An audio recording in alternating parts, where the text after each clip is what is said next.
Jesus. Thank you, Father. In Jesus Christ's name I pray. Amen. Let's join our voice together for Jesus. Hallelujah. Let me sit there in His presence. Let me say one or two things. He has given us a big point. Everybody say a big point. A big point. The point number one, you should be responsible to God. Amen. Every man should be what? Responsible to God. And a man that is not responsible to God can never be responsible to his family. Am I talking to somebody? Yes. A man that is not responsible to God cannot be responsible to his family. It's just simple. Because the first person that you must be responsible to is God, your creator. Amen. Therefore, when you are responsible to your creator, you will be responsible to your wife. Am I talking to somebody? Yes. Because a man that does not respect God cannot respect his wife. Am I talking to you? A man that respects his wife, you will know that that man also respects God. A man that cannot, there is one criteria a man, there is one characteristic of a man that God put into a man, that thing is giving. A man that cannot give to God cannot give to his wife. A stingy man to God is a stingy man to his wife. Show me a man that is stingy to his wife, I will show you a man that cannot give to God. A man that cannot care for his loved ones, his wife and children, let me tell you, he can never care about God. Jesus Christ said, if you said you love me and you cannot love the fellow man that you see, and you say you love God and you don't love your wife, it's an error. Am I talking to somebody? May I hear me? If you say you love God and you don't love your wife, it's an error. Because if you say you love God that you cannot see, and your wife you can see, you don't love her, it's an error. There is something wrong. Therefore, all your responsibility, as the main leader has said, all your responsibility, number one, is for God. That is why I encourage every youth, before you get married, marry God first. Because when you marry God first, you'll be able to love your wife. Because God will never raise up his hand to slap anybody. For that reason, you're not supposed to raise up your hand to slap your wife. What God cannot do, don't do it. Because your example in life will start from you. Whatever the way you treat your wife is the same way your children will also treat their wife when they marry. Because the best pastor to every children are husband and wife. The same way your children are looking at you, that these are how they are going to grow their marriage. Am I talking to the men? Likewise, I'm talking to also the youth. I'm talking to the body of Christ. Amen. Therefore, you must honor God. Men, you must honor God. Because men are the pillar of the church. Youth are the future of the church. Women are the productive system of the church. They increase the church. That is why the Bible says there is no barrenness in the land. Because the more women produce, the more church grow. But when men fail, the church has problem. Therefore, because the men are the pillar of the church. Am I talking to the men now? Therefore, all men and the youth that are growing, that are extending to become a man, your responsibility now as a youth that are growing. As I'm talking to the men, talking to the men, the boys that soon become a youth, to become a man. A few times from now, majority of you will marry. Majority of you become a man. And once you become a man, you must know this. Your first responsibility for life is God. If you want your home to be good, you must draw your wife, draw your children to God first. Because whereby you are at home, the wife is at home, you are in the church, it's an error. Because what your husband cannot tell you, maybe the pastor will preach it to you and you will correct your marriage. Because the best thing God loves most on earth is marriage. That is why God created man. I told my family what I said, it's an error. It's an error for a man to jump into a home when he has not called God. When God does not involve in it. Therefore, every man, God gave you the mantle to be able to regulate your marriage. Because the joy in your marriage depends on you. The joy. Because men were created with a lot of compressor to be able to compress some pressure at home. Women, when things are happening, I was one of these Tuesday or Wednesday evening prayer. I was telling my children, my wife, about our evening devotion.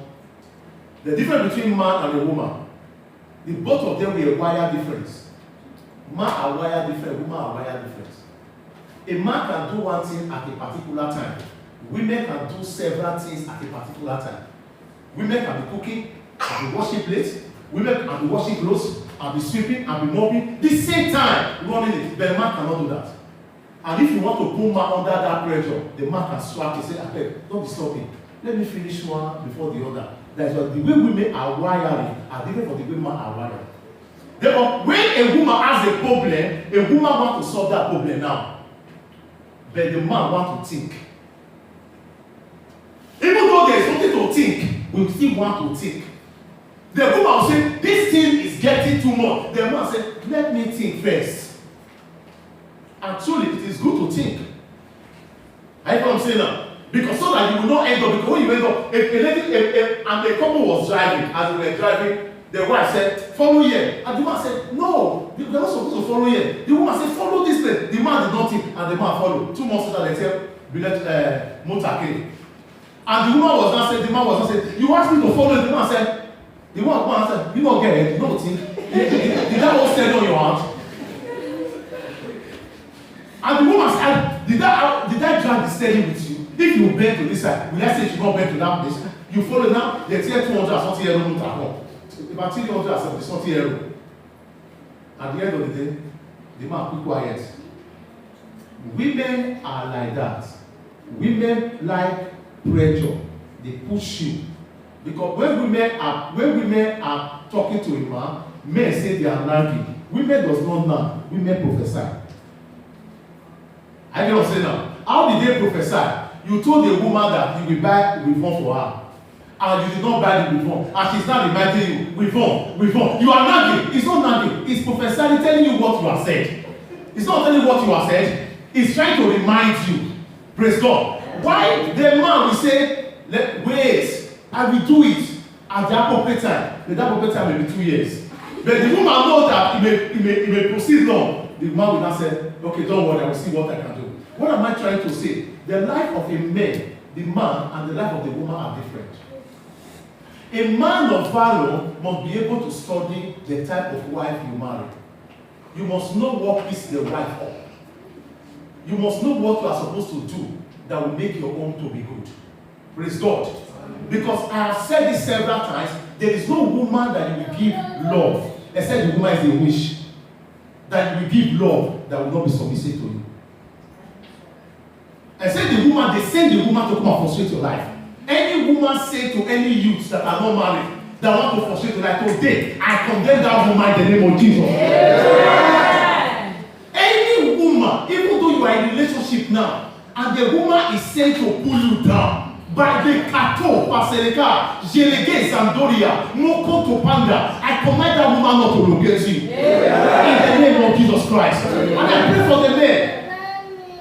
Today is your day. You are married, and you have some broken marriage. God will encourage you. Those that are married, God will give you peace in your marriage. God will give you fulfillment in your marriage. You will become the best in your marriage in the name of Jesus Christ. As Edgar has said, we must honor God. Please don't forget your family. There are some men, what do they do for outside when they do that to your wife? It's an error. You see a woman wanted to fall and you went back to pick something. Maybe now your wife will say, "You know the signal." You know, they are made like that. You know the sick ground, but if another person wife want to fall, you want to put help the woman. That is why I banned one thing. Any woman that cannot respect the husband, if you dare call me your father or call me daddy, bow down, you are laying curse upon yourself. You are laying curse upon yourself. But the Bible says that every woman should honor his own husband. Because the same respect you give to your husband, then you're supposed to give to your pastor. Not auto. Because there are some people that respect their pastor even than their husband. Women, am I with you? If you don't respect your husband, you don't honor your husband, and you want to come and prove eye service to your pastor, you are putting curse upon yourself. Because you are putting your pastor in the position of your husband. I can never be your husband. I have one lovely wife. I'm not married to a wife. Am I talking to somebody? It is a hard saying. You see these days in churches, people bow down, hey daddy, daddy. But when you get home, it's your husband. Osalo, you need to come here. Push it. You call your husband name by name, but when you respect your pastor in the church, you are putting curse upon yourself. It's a big curse. You must honor your husband. If you don't bow down to greet your husband, don't bow down to greet your pastor.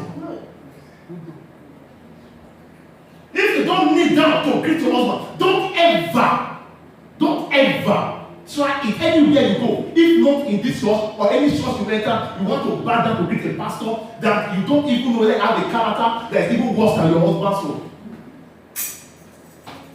Now, person will deal with you for us and I know your character. That's not sir. Am I talking to somebody? Yes, Therefore, every man that is here, if your wife, you know your wife, is not the beggar and greet you, don't greet me up. So that you not carry curse.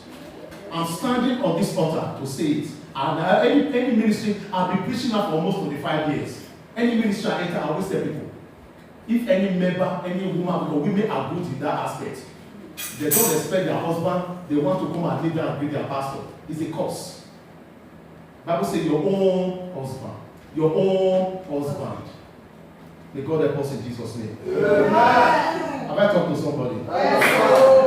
Maybe the message not too long. Let's stand on our feet. Hallelujah.